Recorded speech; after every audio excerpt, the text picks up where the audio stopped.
हमारी कंट्री में dowry, rape और ऐसे बहुत सारे प्रॉब्लम्स हैं जो विमेन रिलेटेड हैं। उनमें आज जो हम डिस्कस करेंगे वो है डाउरी। डाउरी एक छोटा इशू नहीं है। डाउरी अगर आप देखो तो हमारे देश में 80% ऑफ द डाउरी केसेस जो हैं उनमें कोई एक्शन नहीं होता और एक्विटल हो जाता है जिसके अगेंस्ट केस हुआ है। और उसी के साथ साथ 7,000 डाउरी रिलेटेड केसेस आए हैं 2020 में। मतलब हर 19 विमेन एवरी डे। 1700 मतलब 1700 औरतों ने अपने आप को किल कर लिया, सुसाइड कर लिया। किस लिए? डाउरी रिलेटेड इश्यूज में। ये तो हमने देखी एक साइड, लेकिन दूसरी ही साइड एक और चीज भी है। ऐसे में फॉल्स केसेस कितने हैं? 7 केसेस ऐसे आते हैं 855 में से जो कि फॉल्स हैं। और उसी के साथ साथ डाउरी डेथ्स भी आ रही हैं, फॉल्स केसेस भी आ रहे हैं। यहाँ तक कि कोर्ट को ये कहना पड़ रहा है कि डाउरी लॉ जो है ये विमेन को प्रोटेक्ट करने के लिए बनाया है, कि ये कोई वेपन नहीं है बदला लेने के लिए। तो अब जो ये फॉल्स केसेस आ रहे हैं इसके ऊपर भी ध्यान देने की ज़रूरत है। हम लॉज को स्ट्रिक्ट करते चले जाते हैं, लेकिन ये नहीं समझ में आता इसके एग्जीक्यूशन को कैसे करें कि किसी भी बेकसूर के साथ नाइंसाफ़ी ना हो। अगर हम इनको स्ट्रिक्ट नहीं बनाते तो भी प्रॉब्लम है, और अगर स्ट्रिक्ट बनाते हैं तो भी प्रॉब्लम है। तो मोर इम्पॉर्टेंट इज एग्जीक्यूशन, और ये काम हम वकीलों को, एडवोकेट्स को करना है। इसलिए इन टॉपिक्स पे नॉलेज होना सबसे ज़्यादा ज़रूरी है। तो चलिए हम स्टार्ट करते हैं आज का video. I welcome you to legalogies fun, जहां हम डिस्कस करेंगे ऑफेंसेस रिलेटेड टू मैरिज। और ये हमारे बीएनएस में सेक्शन 80 से 87 तक के सेक्शंस हैं। क्लियर? ये मेरा आपसे वायदा था जब मैंने ये सीरीज शुरू करी थी कि बीएनएस के लिए आपको मेरे चैनल के अलावा कहीं नहीं जाना पड़ेगा। तो मेरे चैनल को याद कर लो, और अगर आपने सब्सक्राइब नहीं किया है तो सब्सक्राइब कर दो। ओके, एक काम और है, कमेंट करके यार मुझे बताओ तो कि वीडियोस कैसे लग रहे हैं। आपने देख तो लेते हो, लेकिन आगे मेरे को कोई फीडबैक भी तो मिलना चाहिए। क्या करना है? लेकिन मैं खुद ही बता देती हूँ मेरा यूएसपी क्या है। सारे जितने भी वीडियोस हैं उनमें हम सबसे ज़्यादा करते हैं केस स्टडीज़। थ्योरी पढ़ना और उसे समझने के लिए केस स्टडीज़ इतने इंपॉर्टेंट है, क्योंकि फाइनली हर एडवोकेट या हर law related matter, legal cases जो है वो कोर्ट में जाते हैं। और कोर्ट में क्या काम आता है? Case study. किस फैक्ट को कैसे रखना है और किस फैक्ट का क्या डिसीजन हुआ था, इससे हम लॉ को अपनी लाइफ में अप्लाई कर पाएंगे। तो अब हम आज स्टार्ट करते हैं फिर से। टॉपिक क्या है आज हमारा? Crime against women and relating to marriage, section 80 से 87। तो मैंने आपको पहले ही बताया कि बहुत सारे ऐसे क्राइम आते हैं विमेन के, और उनमें से सिर्फ 4% से भी कम में एक्विटल कन्विक्शन होता है, और बाकी सब बच जाते हैं। उसी के साथ साथ फॉल्स केसेस भी बहुत सारे आ रहे हैं, और इन सबको हम देखेंगे कि हम कैसे डील करें।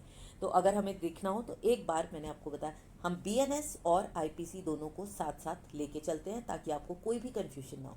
जो भी हम केस स्टडीज कर रहे हैं वो केस स्टडीज आप बताओ बीएनएस के होंगे या आईपीसी के? ऑब्वियसली वो सारे केस स्टडीज आईपीसी के हैं। अब चार्जशीट तो बीएनएस के अंडर कई सारी लॉज हो चुकी हैं, चाहे वो रेप की हो या क्राइम अगेंस्ट वुमेन की हो, लेकिन अभी उन पर कोई भी डिसीजन नहीं हुआ है। जब भी हम डिसीजन की बात करेंगे तो प्रेसिडेंस हमारा आईपीसी से ही आएगा। तो हम उन दोनों को साथ में लेके चलते हैं, और उसी के साथ साथ जब हम बीएनएस के सेक्शन की बात करते हैं, हम साथ साथ आईपीसी के सेक्शंस की बात करते हैं। दोनों में कंपैरिजन करते हैं, क्या क्या चेंजेस हुए हैं उनको भी हम साथ में देखते जाएंगे। तो जो भी आपको रेड में दिख रहा हो ना, आप समझ जाना ये बीएनएस और आईपीसी का चेंज है। तो देखिए सेक्शन 80 से 87 तक, और यहाँ पर आप देखो आईपीसी में क्या था? 304, 493, 366। देखो कितना स्कैटर्ड था। अब हमने क्या किया है, इन सब स्कैटर्ड लॉज को एक सीरीज में कर दिया है। और बीएनएस का बेस्ट फीचर यही है कि ये बिल्कुल कॉम्पैक्ट और एक दूसरे से रिलेटेड है, कोहेसिव है। तो सेक्शन 80 क्या डील करेगा? डाउरी डेथ, और ये आईपीसी में 304 बी था। सेक्शन 81 क्या कहता है? Cohabitation by deceit including inducing belief of lawful marriage. इसको भी हम देखेंगे अभी जब हम आज ही करेंगे। सेक्शन 493। सेक्शन 82 है दोबारा से मैरिज, बाइगेमी, जो कि पहले आईपीसी में 494 और 495 था। 83 क्या कहता है? गलत मैरिज को मतलब ऐसी मैरिज करना जो कि फ्रॉड हो, ये 496 था। लेकिन यहाँ आपको जो इम्पोर्टेंट चीज़ नोट करनी है वो ये है, जो हमारे आईपीसी का 497 सेक्शन था एडल्ट्री का, वो डिलीट कर दिया गया है। ओके, तो अब एडल्ट्री का कोई क्लॉज ना मेल के लिए बचा है ना फीमेल के लिए, इसको याद रखना। फिर हम आते हैं सेक्शन 84, एंटाइसिंग और डिटेनिंग मैरिड वुमेन। एडल्ट्री तो हट गया, लेकिन ये क्लॉज अभी भी बचा है। और ये देखो, ये जो है कुछ जेंडर सेंसिटिव नहीं है। ये 498 था। सेक्शन 85 क्या कहता है, क्रुएलिटी बाय हस्बैंड, और एक क्लॉज और ऐड हो गया सेक्शन 86। ये देखो, पहले ये दोनों जो क्लॉजेस थे 498A में आते थे, लेकिन अब इन दोनों को अलग अलग कर दिया, क्रुएलिटी बाय हस्बैंड और रिलेटिव, और उसको डिफाइन करने के लिए सेक्शन 86 आ गया। और 87 किडनैपिंग, एब्डक्शन और inducing women to compel marriage, ठीक है, शादी ज़बरदस्ती कर लेना या उसके लिए किडनैप करना। और ये जो है of causes miss carriage etcetera, ये हम अगले वीडियोस में करेंगे। और वैसे मोस्ट प्रॉब्ली इसको भी हम 2 वीडियोस में कवर करेंगे। 84 सेक्शन तक हम एक बार में लेंगे और उसके आगे हम अगले वीडियो में करेंगे, ठीक है। नहीं तो वीडियोस बहुत लंबे हो जाते हैं क्योंकि हम केसेस बहुत लेते हैं। तो हम सबसे पहले स्टार्ट करते हैं डाउरी डेथ से। डाउरी डेथ सेक्शन 80 मतलब 8 दिख रहा है ना आपको, तो समझ लेना ये 2D हैं, डाउरी डेथ। और ये पहले था सेक्शन 304B। इसमें क्या होता है, where the death of a woman, मतलब विमेन, डेथ लिखा है तो विमेन की, और डेथ किसकी है, विमेन की, मैन की नहीं है, क्योंकि डाउरी मैन के पास नहीं होती। तो जहाँ पर भी किसी औरत की डेथ हो जाती है, किस तरह से, जलने से या चोट लगने से, बॉडीली इंजरी, शरीर पर कोई चोटें होने से, कोई भी ऐसे सर्कमस्टांसेस जो कि नॉर्मल ना हो, और ध्यान रखना 7 साल के अंडर, अगर 7 साल हो गए हैं तो दोनों लोग डाउरी डेथ से सेफ हैं। और उसी के साथ सून बिफोर हर डेथ, ये ध्यान रखना है, क्रुएलिटी और हरासमेंट का भी एक क्लॉज है। अगर उसकी डेथ से जस्ट पहले क्रुएलिटी और हरासमेंट किया गया है, किससे रिलेटेड, डाउरी से रिलेटेड, सून बिफोर हर डेथ मतलब डेथ से जस्ट पहले, तो ऐसी जो डेथ है उसे डाउरी डेथ कहते हैं। और इस डाउरी डेथ के लिए हम ये मान के चलेंगे कि हस्बैंड और रिलेटिव ने उस डेथ को कॉज किया है, ठीक है। तो इसमें हमारे पास 4 क्लॉज कौन से हैं, जलना, शरीर में चोटें लगना, कोई भी ऐसी डेथ जो नॉर्मल सर्कमस्टांसेस में ना हो लेकिन 7 साल से पहले हुई हो, बिल्कुल डेथ से बिल्कुल पहले क्रुएलिटी या हरासमेंट का केस हो, और ऐसे हर केस में अगर डेथ होता है तो उसे हम डाउरी डेथ कहेंगे, और इसके लिए हस्बैंड और रिलेटिव्स रिस्पॉन्सिबल होंगे। अब इसका एक्सप्लेनेशन देख लेते हैं। इसमें डाउरी का वही मतलब होगा जो डाउरी प्रोहिबिशन एक्ट 1961 के सेक्शन 2 में है, वहाँ पर डाउरी का डिफाइन किया है, डेफिनेशन यहाँ पर नहीं है। अब इसमें पनिशमेंट क्या होगी, कोई भी अगर ऐसी डाउरी डेथ के लिए रिस्पॉन्सिबल है तो उसको सज़ा मिलेगी कम से कम 7 साल और ज़्यादा से ज़्यादा लाइफ इम्प्रिजनमेंट, ठीक है। तो अब जैसे हम हर अपने वीडियो में टेबल बनाते हैं, वैसे अब आप टेबल बना लो। सेक्शन 80, ठीक है ना, ये किसका है, डाउरी डेथ का। इसमें पनिशमेंट कितनी है, मिनिमम 7 ईयर्स और 7 से लेकर लाइफ इम्प्रिजनमेंट का, ठीक है। और यहाँ पर क्या क्लॉज था, 304B। ये टेबल आपका बनते रहना चाहिए, और इसीलिए मैं दोबारा कह रही हूँ, अगर कोई जना अपना पेपर और पेन लेके नहीं बैठा है तो पेपर और पेन लेके आओ और अपने साथ साथ नोट्स बनाते जाओ, अगर आपको एग्जाम देना है। और जनरल अवेयरनेस के लिए कह रहे हो तो फिर ध्यान से देखो। अब इसके एसेंशियल्स क्या हैं कि डेथ जो है वो बर्न और बॉडी इंजरी या ऐसे किसी सर्कमस्टांसेस में होनी चाहिए जो नॉर्मल ना हो, 7 साल के अंडर होनी चाहिए, सून बिफोर, शादी के एकदम पहले, क्रुएलिटी या हरासमेंट होना चाहिए, और ये उसकी डेथ से रिलेटेड होना चाहिए। चलिए अब केसेस देखें। अब यहाँ पर मैंने आपको 4 केसेस दिए हुए हैं। सबसे पहले हम देखते हैं ये वाला केस, ठीक है। अब ये केस जो है 1995 में हुआ था, और इसमें सुप्रीम कोर्ट ने क्या कहा था, सुप्रीम कोर्ट ने यहाँ पर ये कहा था कि सिर्फ अगर किसी भी लड़की की डेथ अननेचुरल सर्कमस्टांसेस में हो जाती है और अपनी ससुराल में होती है, 7 साल के अंडर होती है, तो इसका हर अननेचुरल डेथ का ये मतलब नहीं होगा कि वो जो है डाउरी है। डाउरी के लिए हमें क्या प्रूफ करना पड़ेगा, ये प्रूफ करना पड़ेगा कि क्रुएलिटी जो है, क्रुएलिटी या ऐसा हरासमेंट उसकी डेथ से जस्ट पहले हुआ था। तो हर एक अननेचुरल डेथ जो है वो डाउरी डेथ नहीं होगी। यहाँ पर क्या केस था कि एक फादर था जिसने जो है ये बताया कि 2 महीने पहले उसकी बेटी जब आई थी तो उसने बताया था कि उसके ससुराल वाले जो हैं उससे मोटरसाइकिल की डिमांड कर रहे, और लेकिन फिर समझा बुझा कर उन्होंने उसे वापस भेज दिया, और बाद में पता चला कि उसने मोटरसाइकिल और लैंड की डिमांड भी करी है, लेकिन ऐसा कोई भी स्टेटमेंट और ऐसी कोई भी चीज़ किसी की नज़र में नहीं आई। और दूसरा क्या था कि ये जो बात उसके फादर ने करी वो कब की थी, 2 महीने पहले की।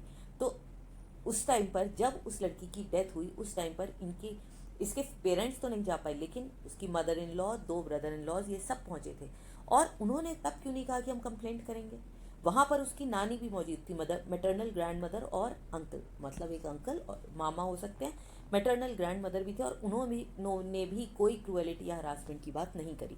तो अगर ऐसा कोई भी केस है तो इसमें कन्विक्शन जो है उसका इसमें डाउरी डेथ के केस में नहीं होगा। और कोई सेक्शन लग सकता है लेकिन ये नहीं लगेगा क्योंकि ये जस्ट बिफोर हर डेथ नहीं है, ठीक है।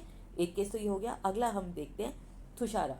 ये देखो, इस केस को देखो, डाउरी डेथ क्यों इतना इम्पोर्टेंट है कि यहाँ पर इन्होंने क्या किया, तुषारा को मारा वारा नहीं, कुछ नहीं किया, उसको जो है ये नहीं है कि उसका मर्डर किया, उसको स्टाफ कर दिया, उसको खाना ही नहीं दिया। ये 2019 की बात है। तो उसको जब खाना ही नहीं दिया केरला में, तो उसको खाना नहीं देते थे 3 हफ्ते तक, उसे कोई खाना नहीं दिया, सिर्फ भीगे राइस और थोड़ा सा उसे चाशनी में डुबो कर दे देते थे। उसकी जब डेथ हुई है तो वो सिर्फ 20 किलो की थी। 20 किलो सोचो, 10 साल का बच्चा भी 20 किलो से ज़्यादा का होता है, तो वो 20 किलो की थी। और उस टाइम पर ऐसा लग रहा था कि वो सिर्फ हड्डियों का ढांचा है। अब आप बताओ, क्या यहाँ पर डाउरी डेथ होगी कि नहीं होगी? होगी। और यहाँ पर उसमें ये भी निशान थे कि उसको टॉर्चर किया गया था, चोटों के भी निशान थे। तो यहाँ पर आप बताओ, कन्विक्शन होना चाहिए या नहीं? होना चाहिए ना। तो ये होता है जो हम कोर्ट में लड़ते हैं, ये सारे हमें सबूत देखने होते हैं और इसको हम स्टडी करते हैं। ठीक है, अगला एक केस ले लेते हैं, हजारी लाल versus state of Madhya Pradesh. ये है 2007 का केस। इसमें क्या हुआ था, एपेलेंट का जो स्पाउस था वो बहुत हद तक ये भी देखा गया था कि जो लड़की थी उसके फादर की डेथ हो गई थी और उनको सपोर्ट भी करता था। तो जब वो उनके फादर को फाइनेंशियली सपोर्ट कर रहा है तो फिर डाउरी के क्लेम का तो मतलब ही नहीं बनता। तो ये तो नहीं हो सकता ना कि एक तरफ वो हेल्प करे और दूसरी तरफ उनको तंग करे। लेकिन फिर भी इस क्लॉज के अंडर नहीं, 304B के अंडर नहीं, लेकिन आईपीसी के 498, अभी हम आगे करेंगे, उसमें ज़रूर उसको कर दिया था उनको कन्विक्शन। क्यों? क्योंकि उन्होंने ये सोचा कि अगर वो लेडी जो थी वो प्रेग्नेंट थी, और प्रेगनेंसी वो तभी करेगी अगर उसको कोई परेशान कर रहा हो। लेकिन वो डाउरी डेथ के केस में, मतलब सेक्शन 304 आईपीसी का था, और आज अगर बीएनएस में ऐसा केस आए तो सेक्शन 80 में नहीं जाएगा, वो किस में जाएगा, ये क्लॉज हम आगे करेंगे अगले। ठीक है, अब एक केस और हम यहाँ पर देखते हैं। ये केस है सतबीर सिंह का, स्टेट ऑफ हरियाणा का। अरे, इसमें क्या हुआ था कि इन्होंने ये कहा था, जो अभी हमने सून बिफोर देखा था, तो इसमें सून बिफोर का मतलब बिल्कुल ये मतलब नहीं है कि अभी, मान लो अभी उसने 8 बजे किसी ने सुसाइड किया, और अगर 8 बजे सुसाइड किया तो हम ये कहें कि 7:45 उसके साथ कोई गलत काम हुआ हो या उसको हरासमेंट हुआ हो। नहीं, इसको हम केस टू केस रेफर करेंगे। इसका एग्जाम्पल क्या है, फैक्ट्स क्या थे इसके, कि 1994 में जो शादी हुई थी उनकी, और 1 साल के अंडर अंडर जुलाई में ही 31 जुलाई को उसके फादर को बिना बताए, ये भी नहीं बताया गया कि वो एडमिटेड हैं, और फादर और सन जब हॉस्पिटल में पहुंचे तो उन्हें पता चला कि उनकी बेटी बहुत ज़बरदस्त चोटों से उसकी डेथ हो गई है, और उनकी बॉडी पर उन्हें केरोसिन भी दिखा, और डॉक्टर को, और बर्न इंजरीज भी थे, और 85% ऑफ द बॉडी उसकी जल चुकी थी। अब यहाँ पर आप बताओ कि 1 जुलाई को उसकी शादी हुई थी और 31 जुलाई तक उसकी डेथ भी हो गई, और उसकी बॉडी पर यह भी दिख रहा था कि डाउरी हरासमेंट और ब्रूटालिटी के सीन, उसके चोटों के भी निशान थे। तो यहाँ पर कोर्ट ने क्या कहा कि जब एकदम, ये नहीं है कि बिल्कुल पहले, सून बिफोर जो है ये केस टू केस डिसाइड होगा, और उसके बाद ही हम तय करेंगे कि वो 304B में जाएगा या फिर वो किसी और केस में जाएगा। ठीक है, तो यहाँ पर सुप्रीम कोर्ट ने ये डिसाइड करा था, और ये एक बहुत ही ब्रेक थ्रू था, बड़ा डिसीजन था, और इसीलिए हमने यहाँ पर इसको डिस्कस किया। ये सारे ऐसे प्रेसिडेंसेस हैं कि जब आप लॉ पढ़ रहे हो तो ये आपको पता होना चाहिए। ये देखो, कुछ और ऐसे ऐसे केसेस हैं जो सही भी हैं और गलत भी हैं। मैं आपको कह रही थी ना, मिसयूज़ भी है इस लॉ का, तो ये भी आप इनको जो है स्क्रीनशॉट ले लो और पढ़ लो। ये जो हम ग्रीन में देख रहे हैं ना, ये वाला और ये वाला, ये आपको पता चलेगा कि ये फॉल्स केसेस थे। ठीक है, अब ये कई सारे केसेस हैं। नॉर्मल कंडीशंस जो हैं वो ज़रूरी नहीं है कि वो नेचुरल डेथ हो, अननेचुरल डेथ भी हो सकती है। यहाँ पर क्या था कि उसकी सिस्टर इन लॉ और मदर इन लॉ उसको टॉर्चर करते थे, और वो इसको टॉर्चर को सह नहीं पाई और उसने नैप्थलीन बॉल्स खा के सुसाइड कर लिया। तो ऐसे अलग अलग केसेस हैं, आप इनको नोट कर सकते हो। कालू, कमलेश और ममता, ये तो एक बहुत फेमस केस था जिसमें 3 सिस्टर्स थी, तीनों की एक घर में शादी हुई, और इन तीनों को इतना परेशान किया गया, तीनों ने इससे सुसाइड कर लिया। लेकिन उसी के साथ साथ निशा शर्मा वर्सेस मुनीश दयाल, ये एक बहुत फेमस केस था। अगर आपको याद हो, पहले तो निशा शर्मा बहुत बड़ा हमारे लिए एक रोल मॉडल बन गई थी कि उसने जो है शादी के टाइम पे डाउरी की वजह से मुनीश दयाल से शादी करने को मना किया। बाद में ये पता चला था कि ये तो एक फॉल्स डाउरी केस था, और मुनीश दयाल जो बेचारा जिससे उसकी शादी होनी थी, उसको इतनी प्रॉब्लम हुई, बिना कुछ गलत किए उसे इतने टाइम जेल में रहना पड़ा, उसकी मदर को भी परेशानी हुई। और ऐसा ही एक केस हुआ था Anil Kumar Talan versus state of, ये दिल्ली का केस था। इसमें जो है उन्नाव की एक लड़की को मर्डर का चार्ज लगाकर उसको जेल में उसके हस्बैंड को डाल दिया। 14 महीने वो हस्बैंड बेचारा जेल में रहा कि ये डाउरी डेथ है, और बाद में वो लेडी जो है वो आपको जिंदा मिल गई, और बाद में पता चला कि वो तो मरी नहीं थी। तो ऐसे इसका मिसयूज़ भी होता है, इसीलिए हमें इसके बारे में नॉलेज होना बहुत ज़रूरी है। अब हम आते हैं सेक्शन 81 पर, जो कि पहले 493 सेक्शन था। अब इसमें क्या है, cohabitation by deceitfully inducing belief of lawful marriage, मतलब एक आदमी ने शादी कर ली किससे, किसी एक लड़की से, और उसको ये भरोसा है कि जिससे उसकी शादी हुई है वो प्रॉपर उन दोनों की शादी हुई, इसको धोखा देके उन्होंने शादी कर ली। तो इसको तो ये लग रहा है इसकी शादी हुई है, लेकिन एक्चुअली ऐसा कुछ नहीं हुआ। ये शादी क्यों करी गई थी? ताकि दोनों में सेक्सुअल इंटरकोर्स हो सके। तो यहाँ पर अब आप देखो, एवरी मैन, इसके लिए गुनाहगार कौन होगा? कोई भी आदमी। यहाँ पर आदमी है, एनी पर्सन नहीं है, जो कि धोखे से किसी लेडी से शादी करता है, लेकिन वो शादी लॉफुली वो शादी एक्नॉलेज नहीं हो रही है, जबकि वो जो लड़की है वो ये मानती है कि उसकी शादी हो चुकी है। तो ये आदमी उसे धोखा दे के शादी क्यों करी? ताकि इन दोनों में सेक्सुअल इंटरकोर्स हो जाए। अगर ऐसा कुछ होता है तो इम्प्रिजनमेंट कितना है? ये जो है ईदर टर्म का हो सकता है, सिंपल भी हो सकता है, रिगरस भी हो सकता है, और ये 10 साल तक का हो सकता है, और इसमें फाइन भी है। ठीक है, तो यहाँ हमारा जो टेबल है इसमें सेक्शन 81 आएगा। किस लिए है ये? Deceitful marriage. और इसमें जो पनिशमेंट है वो कितनी हो सकती है? वो 10 साल तक मिल सकती है। तो अपनी टेबल में आप इसको भी ऐड कर लेना। अब इसके एसेंशियल एलिमेंट्स क्या हैं? इसमें एक डिसेप्शन होना चाहिए, मतलब धोखा होना चाहिए। कोहैबिटेशन होना चाहिए, मतलब सेक्सुअल इंटरकोर्स इसमें ज़रूरी है। और दूसरा क्या है कि ये जो आदमी है इसका इंटेंशन था, जानबूझ के उसने धोखा दिया है, गलती से धोखा उसने नहीं दिया है। तो अगर जानते बूझते धोखा दिया है तो फिर पनिशमेंट तो मिलेगा ही। अब इसमें हम 3 केसेस देखते हैं, मैंने तीनों एक साथ लिख दिए हैं। पहला है रामचंद्र भगत वर्सेस स्टेट ऑफ झारखंड 2013 का, रविंदर कौर ये है 2015 का, और मोहिद्दीन कुट्टी ये है 1918 का। आप इसका स्क्रीनशॉट ले लो और इनको डिटेल्स में आप अपने आप पढ़ लेना। पहला फैक्ट क्या है कि एक आदमी ने एक लेडी से शादी करी और दोनों ने अरेंजमेंट कर लिया कि वो जो है शादी करेंगे, और जब उसने बताया कि हम शादी करेंगे तो ये दोनों 9 साल तक साथ साथ रहे। अब कोर्ट को ये डिसाइड करना था कि ये जो है शादी का प्रॉमिस था या नहीं।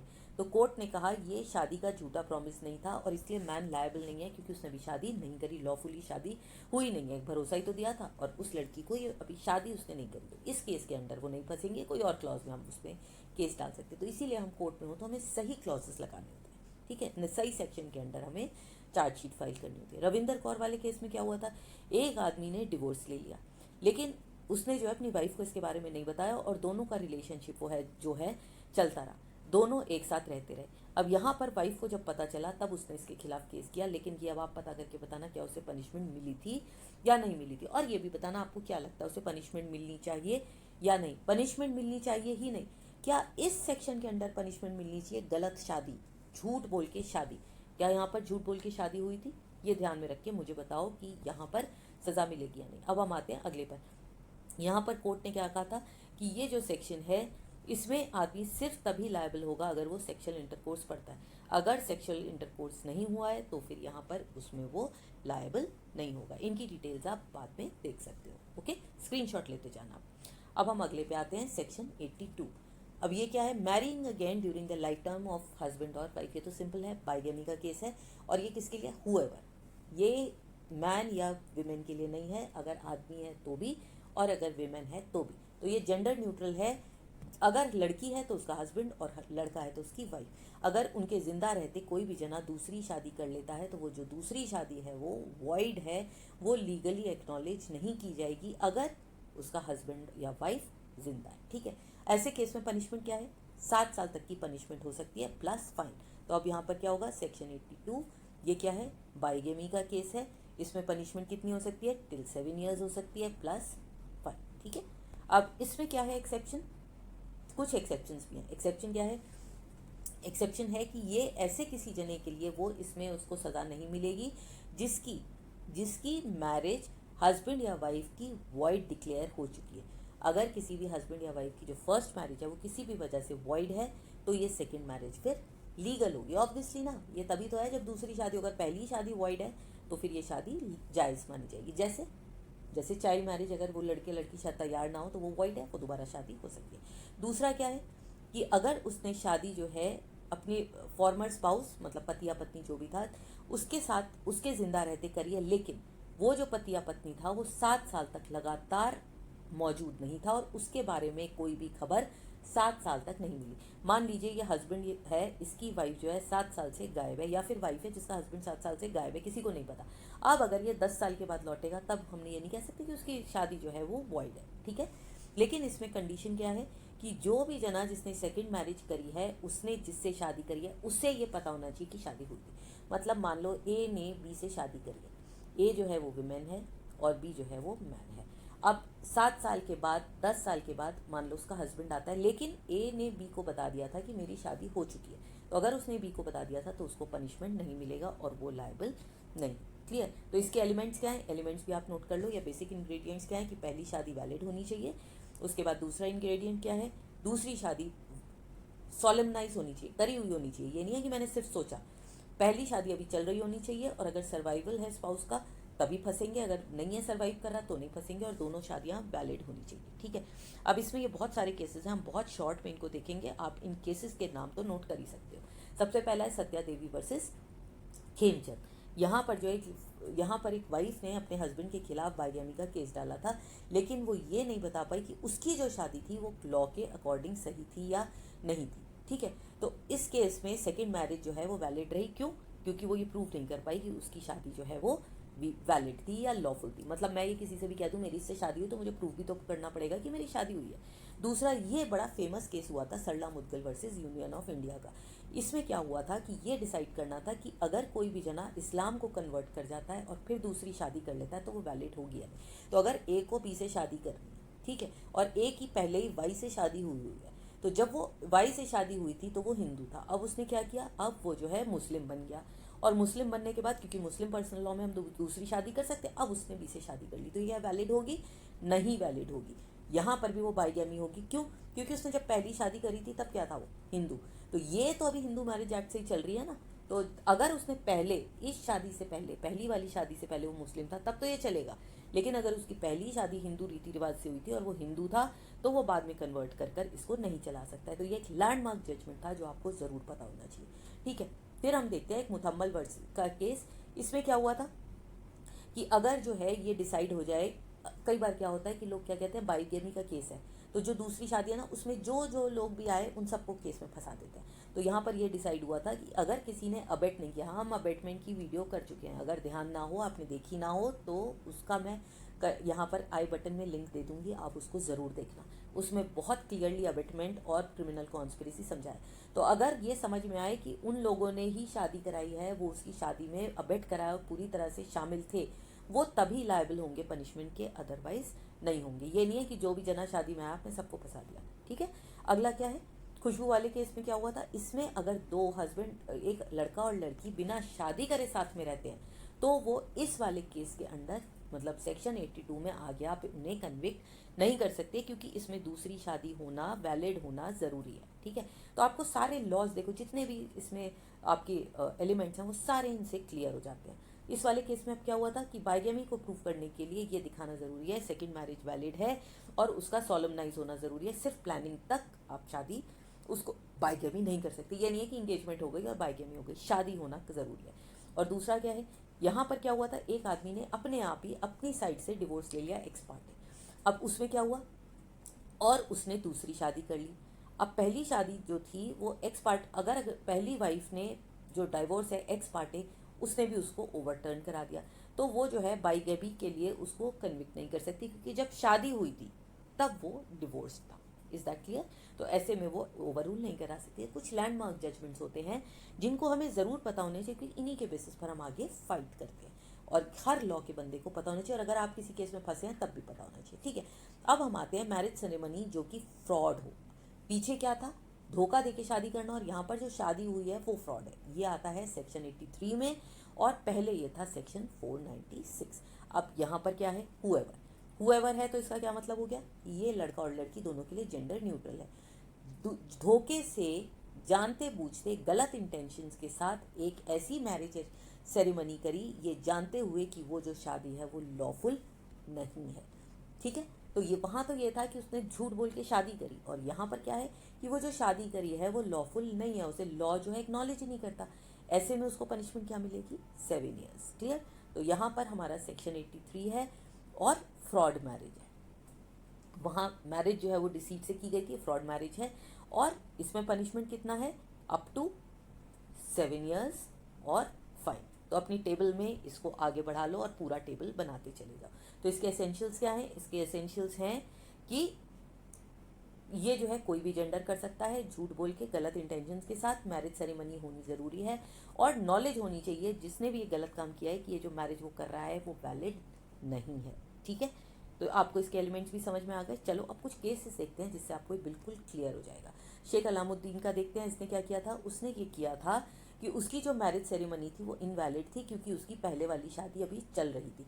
ऐसे केस में वो फ्रॉड मैरिज होगी। In such a situation fraud marriage shall not be applicable. Fraud marriage होगी या बाइगेमी होगी, आप मुझे बताओ। उसकी पहले वाली मैरिज जो है वो चल रही है, तो अभी ये जो फ्रॉड मैरिज है ये तो पहले वैसे ही वॉइड हो गई ना, पहले ही वॉइड हो गई। तो पहले ही जब वॉइड हो गई तो वो बाइगेमी के केस में उसको आप फंसाओगे, उसके ऊपर बाइगेमी का केस चलेगा, ना कि फ्रॉड मैरिज का। तो फ्रॉड मैरिज का केस कब चलेगा? देखो कितना इंपॉर्टेंट है ना ये समझना। यहाँ पर क्या हुआ था कि उस जो कैलाश सिंह है, इन्होंने क्या किया था, इसने सेकेंड शादी कर ली थी, लेकिन इनकी जो डिवोर्स की डिक्री है अभी वो डिवोर्स जो है आया नहीं था। क्लियर? तो अब यहाँ पर क्या वो लायबल होगा पनिशमेंट का? यहाँ भी वो लायबल नहीं होगा। क्यों? क्योंकि उसने झूठ बोल के नहीं करा, उसका इंटेंशन जो है वो कोई गलत नहीं था, क्योंकि वहाँ पर उसका केस तो चल रहा है ना। तो यहाँ पर उसने शादी तो दूसरी कर ली, लेकिन ये वाला जो एसेंशियल एलिमेंट है झूठ बोलने वाला, वो यहाँ पर कवर नहीं होता। और क्योंकि ये कवर ये नहीं होता तो वो भी लायबल नहीं है पनिशमेंट के लिए। ठीक है, अब एक केस और देख लेते हैं। इसमें क्या हुआ है,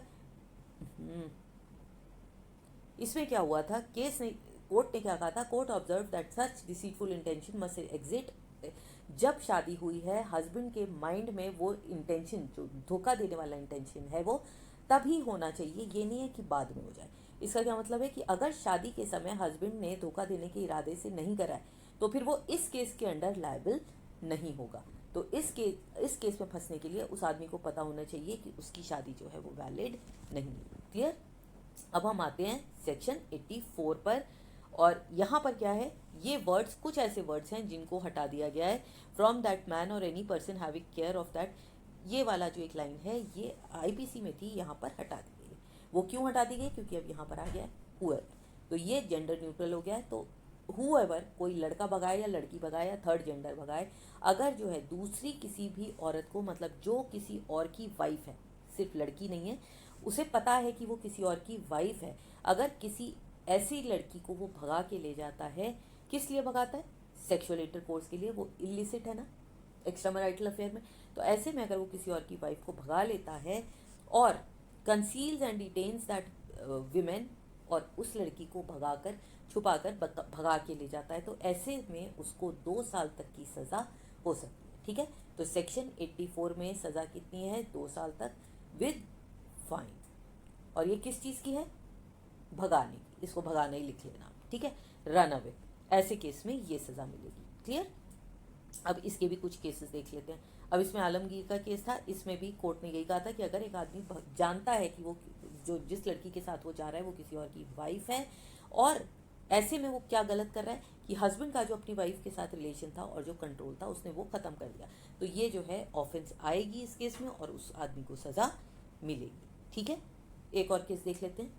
यहाँ पर क्या हुआ था, एक कपल जो है वो 8 से 9 साल तक शादीशुदा था और उनके 4 बच्चे भी थे।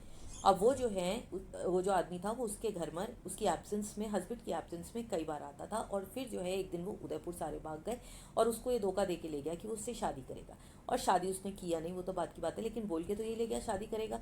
तो ऐसे में उसके हस्बैंड ने क्रिमिनल केस फाइल किया, और यहाँ पर ये जो है भगाने का केस उसका बनता है, क्योंकि ऑफेंस तब हुआ था जब उसका हस्बैंड नहीं था और उस तक कोई इन्फॉर्मेशन नहीं थी। एक बार हम, अब हमारे सेक्शंस यहाँ तक हो गए, इसके आगे हम नेक्स्ट वीडियो में करेंगे, लेकिन हम एक बार सेक्शन 81 और सेक्शन 83 को ज़रूर समझ लेते हैं। सेक्शन 81 क्या था? Cohabitation by deceitfully inducing belief of lawful marriage, मतलब धोखा देके शादी करना और पता होते हुए कि शादी जो है, जो शादी है वो गलत है, ये जो है सेक्शन 81 है। और सेक्शन 83 क्या है कि शादी कर लेना फ्रॉड्यूलेंटली को गॉट थ्रू, मतलब मैरिज सेरेमनी हो जाना जो कि झूठी है। तो इसमें क्या होगा, 81 में डिसेप्शन होना चाहिए, मतलब धोखा होना चाहिए, और ये धोखा किस लिए होना चाहिए? सेक्सुअल इंटरकोर्स के लिए वो आदमी किसी औरत के साथ करता है। क्लियर? दूसरा 83 में क्या है, कोहैबिटेशन या सेक्सुअल इंटरकोर्स इतनी रिक्वायरमेंट नहीं है, इसमें सिर्फ क्या ज़रूरी है कि गलत या झूठी मैरिज, झूठी मैरिज, अगर कोई भी झूठी मैरिज करी है तो वो, या इलीगल मैरिज करी है, वर्ड मैरिज करी है, तो वो सेक्शन 83 में आएगा। इसमें सेक्सुअल इंटरकोर्स हो या ना हो। सेक्शन 81 में क्या है, इसमें क्या है, ऑफेंस क्या है, किसी भी लड़की को ये बताना कि वो लीगली मैरिड है एक्यूज के साथ। और 83 में क्या है, इसमें झूठ बोलकर शादी ही झूठी कर लेना और झूठी शादी की सेरेमनी को इंगेज करना। ठीक है। सेक्शन 81 का जो ऑफेंस है वो सिर्फ एक आदमी कमिट कर सकता है, और क्योंकि यहाँ पर सेक्सुअल इंटरकोर्स शामिल नहीं है, शादी झूठी है, तो ये मैन और विमेन दोनों कर सकते हैं। सेक्शन 83 जो है वो जेंडर न्यूट्रल है। Is that clear? तो हमने जितने भी सेक्शंस करे, now it is time to think. एक जल्दी से रिकैप, थोड़ा सा इसमें मैंने थोड़ा कॉम्प्लिकेटेड सा क्वेश्चन दिया है, समझने की कोशिश करो। ओहो, आंसर तो मैंने हटाया ही नहीं, अगर आपने देख तो ही लिया होगा। तो इसमें क्या है, पहला स्टेटमेंट क्या है कि ए जो है एक आदमी है जिसका डिसीटफुल बिहेवियर है, वो बी को ये समझाता है कि हम जो है लॉफुली मैरिड हैं, और उसके लिए झूठे शादी के सर्टिफिकेट भी देता है और एक झूठी शादी कर लेता है। मतलब ना पंडित था ना जो दो के हुए, और उसने जो रजिस्ट्री कराई मैरिज की वो भी झूठी थी। बी को इस सब के बारे में कुछ भी नहीं पता था, और उसने जो है ए के साथ रहना शुरू कर दिया, उनमें सेक्सुअल रिलेशंस बन गए। तो ऐसे में क्या ए जो है वो सेक्शन 81 के अंडर उसको पनिशमेंट मिली। क्या ये सही है? दूसरा स्टेटमेंट क्या है कि एस ने जो है एक आदमी और उसने सेकंड मैरिज कर ली टी से, और जो है उसका केस जो है वो अब, ये हम पहले भी अभी कर चुके हैं, अब डिवोर्स का पहली वाइफ के साथ अभी चल रहा है, लेकिन ये फैक्ट उसने अपनी जो दूसरी वाइफ है उससे छुपाया नहीं है। तो क्या उसको सेक्शन 83 में पनिशमेंट मिलेगी या नहीं मिलेगी? अब आप ये बताओ। इसमें आपको बताना है सेक्शन स्टेटमेंट 1 सही है, 2 सही है, दोनों सही है या एक सही है। तो इसमें करेक्ट आंसर क्या है? सिर्फ 1 सही है कि ये जो है सेक्शन 81 में आएगा, क्योंकि फेक सेरेमनी है। सेक्शन 2 क्यों नहीं सही है? क्योंकि ये बाइगेमी का केस अभी नहीं है, उसने धोखा नहीं दिया, और ये जो है 83 के अंडर वो लायबल नहीं है। दूसरे केस के अंडर वो लायबल आएगा, लेकिन यहाँ पर वो लायबल नहीं है, और ये जो है कैलाश सिंह के केस का रूलिंग है। तो ज़्यादातर मैंने जो आपको यहाँ पर टाइम टू थिंक इसमें मैं जो भी क्वेश्चंस देती हूँ वो इसीलिए देती हूँ, और अगर आपने पूरे देखे मेरे ख्याल से आप कोई भी कंपटीशन के बाद क्लियर कर सकते हो। अगर आपको वीडियो से कभी भी थोड़ा सा भी आपको लगा हो कोई फ़ायदा हुआ है तो प्लीज़ चैनल को सब्सक्राइब कर दो, जिसको भी ज़रूरत हो उसके साथ शेयर करो, अपने नोट्स बनाओ, जो भी फीडबैक आपको लग रहा है प्लीज़ मुझे बताओ, और लाइक बटन दबाना बिल्कुल मत भूलना, नोटिफिकेशन बेल भी साथ में। अब हम अगली बार नेक्स्ट वीडियो में इससे आगे बढ़ेंगे। See you in the next video, till then bye.